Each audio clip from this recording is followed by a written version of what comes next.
안녕하세요. 베테랑부동산TV 김용조입니다. 오늘은 국토교통부와 경찰청에서 23년도 3월에서 5월 달까지 주택 미기용 가짜 매물 특별 단속 결과에 대해서 알아보겠습니다. 이 결과에 따른 주요 위반 의심 유형에 대해서 알아보겠습니다.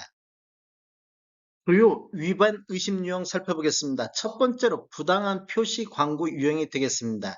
집주인 등 권리가 있는 자가 의뢰하지 않는 매물을 개업공인중개사가 임의로 표시 광고했다는 내용이 되겠습니다. 내역을 보면 중개사 A가 과거에 중개했던 빌라 매물이 시세보다 저렴한 보증금 500에 월세 60만 원에 나온 것을 온라인 광고에서 발견하고 집주인한테 매물 내놨는가 확인하는 과정에서 매물이 없다는 내용을 들었습니다. 그리고 광고상 금액으로는 거래도 불가능하다는 답변을 들은 중개사 A가 부동산 광고시장 감시센터에 신고함으로써 미끼 매물 의심으로 신고를 했습니다. 이렇게 광고 유형이 잘못됐을 경우에는 과태료 500만 원 이하를 처벌받을 수가 있겠습니다. 두 번째로 부당한 표시 광고 유형인데 중개 대상물의 가격 등 내용을 사실과 다르게 거짓으로 표시 광고하거나 사실을 과장되게 하는 표시 광고 내용이 되겠습니다.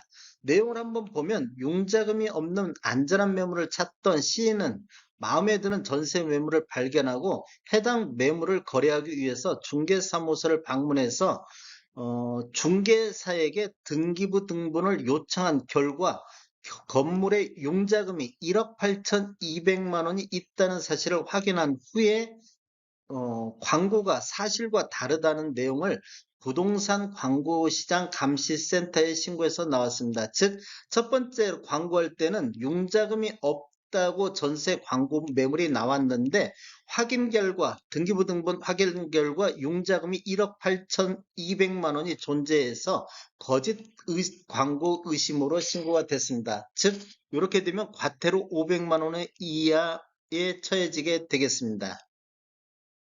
세 번째로 부당한 표시 광고 유형이 되겠습니다. 내용을 보면 중개 대상물의 가격 등 내용을 사실과 다르게 거짓으로 표시 광고하거나 사실을 과장되게 하는 표시 광고가 되겠습니다.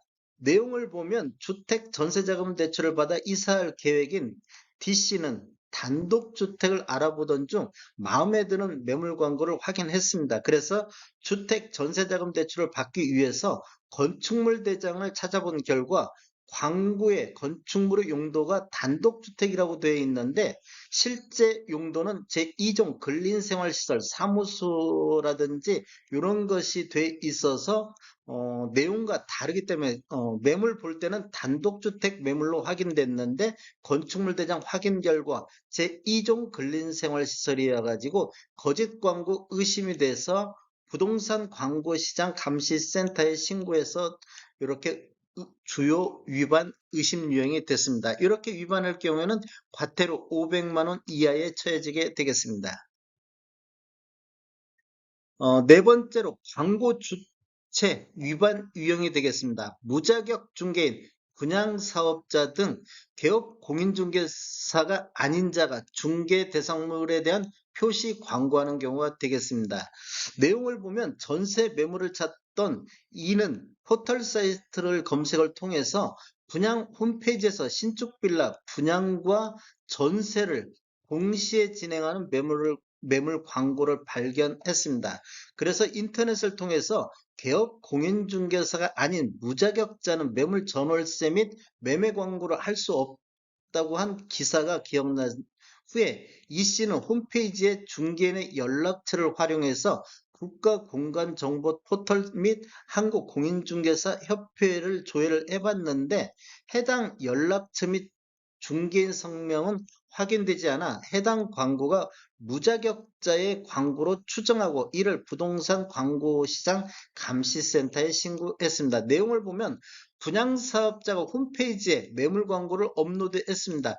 분양과 전세를 같이 업로드했는데 분양은 가능한데 전세는 분양사업자가 할 수 없습니다. 즉 개업 공인중개사만이 할 수가 있는데 이런 것들이 위배됐기 때문에 무자격자의 중개행위 위반에 해당하겠습니다.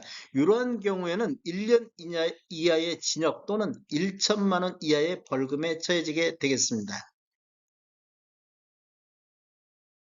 다섯 번째로 명시 의무 위반 유형이 되겠습니다. 중개보조원에 관한 사항 명시 금지가 되겠습니다. 내용을 보면 부동산 매물을 찾던 대학생 F씨는 블로그에서 우연히 마음에 드는 매물을 발견했습니다. 광고에 적힌 중개사무소 명과 대표 이름, 중개인 지 이사의 이름 등을 보고 신뢰가 생긴 F는 해당 중개사무소에 연락하기로 결정하고 중개사무소 이름을 국가공간정보 포털에서 조회를 해봤는데 조회 결과 F가 중개인이라는 생각했던 지 이사는 중개인이 아닌 중개보조원이었음을 알게 되었습니다. 그래서 D는 광고 화면을 캡처해서 부동산 광고시장 감시센터에 신고를 했습니다. 지금 광고에 기재된 중개인의 정보를 이렇게 확인했는데 이 지이사 같은 경우는 중개인의 자격 조회 결과 중개보조원으로 등록이 돼 있었습니다. 중개보조원은 이렇게 광고를 할 수가 없습니다. 그래서 중개보조원 명시 위반에 해당이 돼서 과태료 100만 원 이하의 과태료에 처해지게 되겠습니다. 다음에 더 좋은 정보로 찾아뵙겠습니다. 지금까지 시청해 주셔서 감사합니다. 구독과 좋아요 부탁드립니다. 베테랑 부동산 TV였습니다.